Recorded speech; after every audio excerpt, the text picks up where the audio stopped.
Hey guys, it's Alex O'Neill here. I'm here to talk at you some more. So, I said in my last video, if you didn't watch that,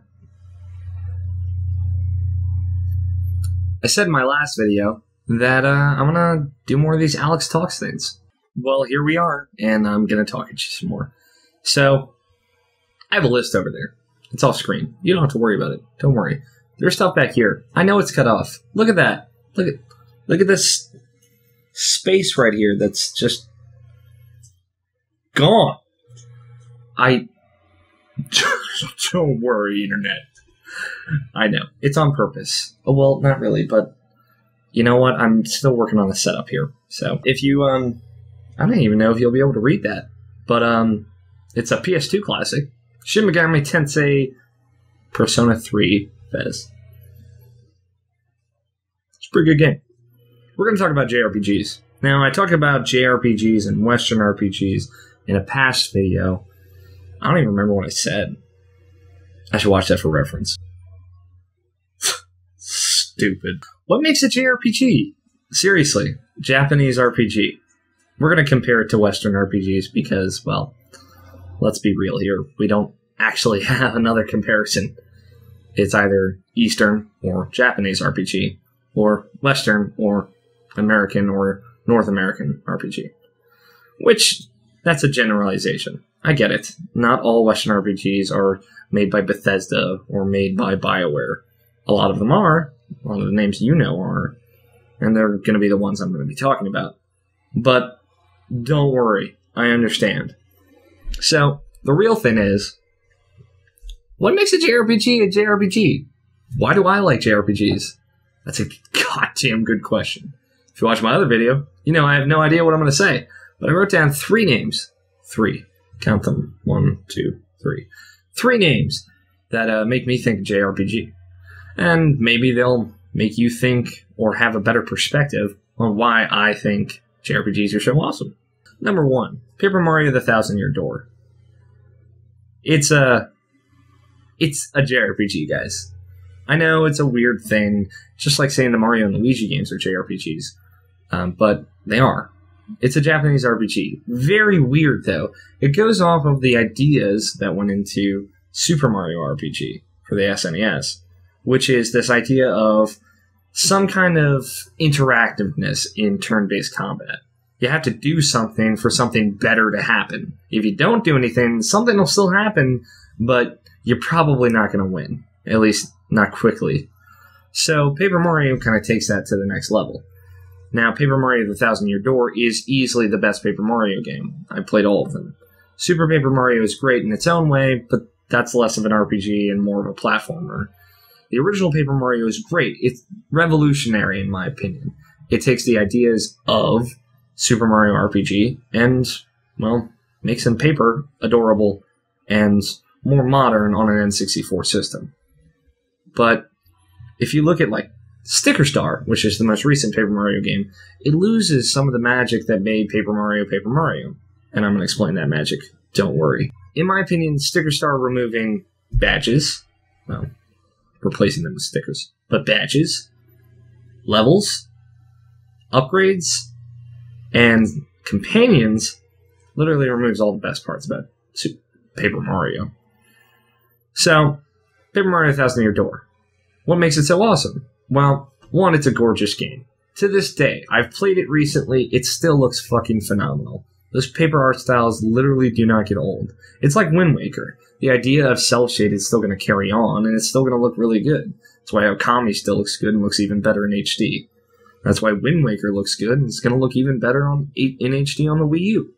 So, Paper Mario has that going for it. Now, it's also really simple. The idea is, at least. I mean, you get into combat. When you're jumping, when you hit A right before you hit somebody on the head, and you get an extra jump, or you do extra damage, or something simple like that. But in the original Paper Mario, that's kind of where it ended. You know, there were some weird timing-based things, and holding the stick back and releasing it to do certain moves. But past that, it didn't really get creative. Paper Mario 1000 Year Door totally gets creative. with the different companions that they add, and the slapping the stick backwards multiple times, or spinning the stick, or pressing different buttons, or the super guard, which is probably the coolest mechanic in any of the Paper Mario games, is as traditional in the Mario RPG series. When somebody's about to hit you, if you hit A, you guard, and you remove 1 or 2 of the damage. But in Paper Mario The Thousand Year Door, which to my knowledge is the only one that's done it, if somebody's about to hit you and you hit B at perfect timing, it always has to be perfect. The window is always super tight. And obviously the window is different for each attack. You deflect all damage and deal damage back to the one giving the damage. That mixed with the incredible humor, the great art style, the awesome companions, the badge system, which gets more and more complex the more you want it to, and the approachability. It's just a really great game. And a lot of people don't think of it as a JRPG, but it's one of my favorites. And you can look at more recent JRPGs or JRPGs, like Final Fantasy or... No, it's pretty much just Final Fantasy. And they're trying to kind of modernize and streamline and take out a lot of things that made older JRPGs really cool. Now, the second series, I should say, on my list is the Tales series. I'd like to point out specifically Tales of Vesperia. Now, the Tales series is a more traditional JRPG. We're looking at weird, crazy characters, archetypes in those characters that you can predict and then kind of say, well, that's a safe bet that that's going to be the annoying one. Oh, she's going to be the over-sexualized one. Oh, he's the female-looking male protagonist? Maybe? But past that, in my opinion, Tales of Vesperia kind of breaks all those traditions. Tales games always had really cool combat.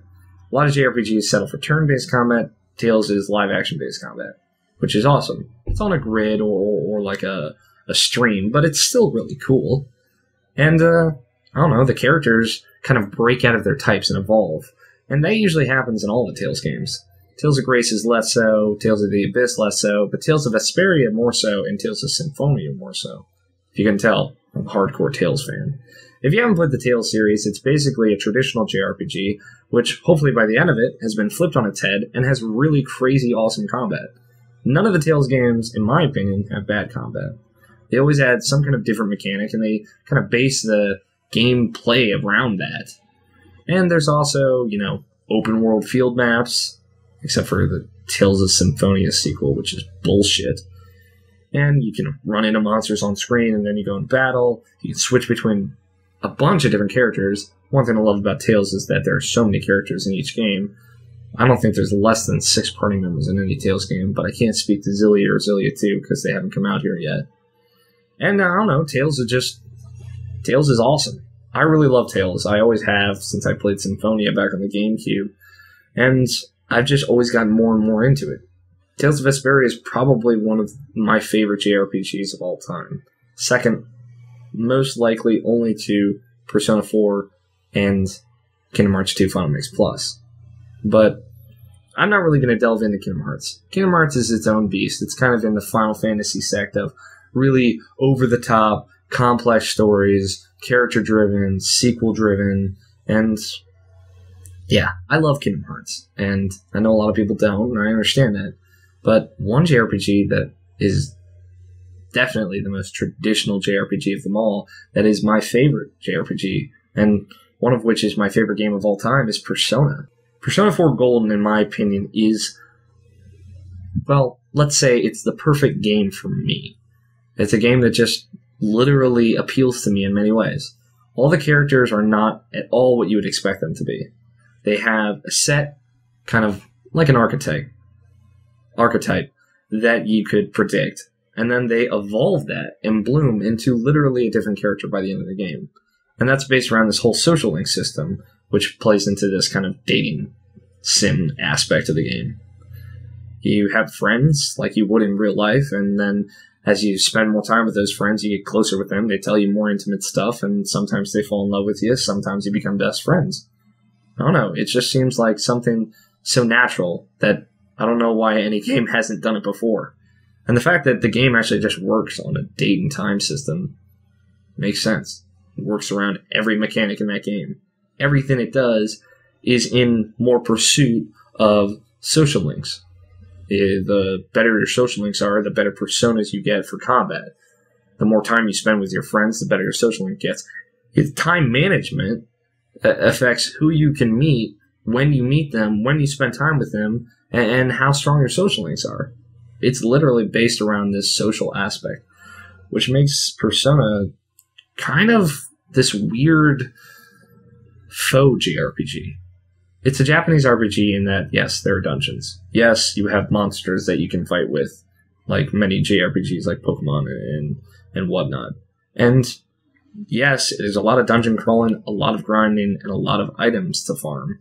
But around that is this really weird kind of social simulator that probably more accurately than any game I've played before grabs and illustrates the idea of developing relationships and makes them feel important, makes those characters feel real, and makes you care about them not because, oh, I like this character, oh, I think this character's cute, oh, I think this character has good motivations. It's because, no, I spent time with this character both in real life and in game.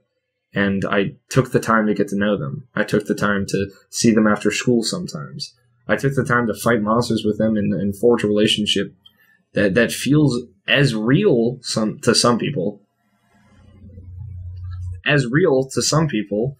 as real relationships they've had in life. And creating a character that way takes time and effort. Persona games aren't something that you can just put a couple hours into and feel like you got the experience. You have to sink sometimes hundreds of hours into it to really understand the characters and feel like you get it. And that's why, I don't know, Persona always sticks out to me as one of those crazy things. It's why I love JRPGs. It's got great characters, it's got great gameplay, it's got great art, and it's just a fun game that I can sink a lot of time into. That's another thing I like about JRPGs. A lot of time. So, there you go. 3 examples, 3 series, or 2 series and 1 specific game in a series, that just define why I like JRPGs. If you haven't thought of any of those games as JRPGs, or you haven't even tried them, or you've written off JRPGs completely, maybe give them a shot. Especially Persona. It might get its hooks in you. God, its hooks into me. When I played Shin Megami Tensei Persona 3 Fez for the first time, I thought nothing of it. I literally knew nothing about the game except you had these guns that you shot to your head and monsters came out of your body. And that was it. I went into it knowing just that and sunk 118 hours into it in my first playthrough. 100% completing it. Which is a big fucking deal. Especially for me, which at the time that I played Persona 3, I really wasn't into JRPGs. But, you know what? Persona 3 changed that. Showed me why JRPGs can still be awesome. Then I played Tales of Vesperia. Then I played Persona 4. And, yeah, JRPGs are fucking dope. So, if you haven't given any of those a shot, maybe look them up. See if you might like them. You never know. Until then, I'm going to keep talking. You're going to keep watching. Hopefully. Follow me on Twitter, AlFighter27. Follow the show that I'm on, Irrational Passions, on Twitter, @IrrationalPod. And don't forget to subscribe and like and thumbs up and tell your friends and all that jazz. Because what the hell else are you going to do? You're watching me talk at a camera in my room with a TV behind me that says Persona 3 Fez. Clearly, you've got nothing better to do. Like, subscribe, tell your friends. Until next time, I'm going to keep talking. Please keep watching.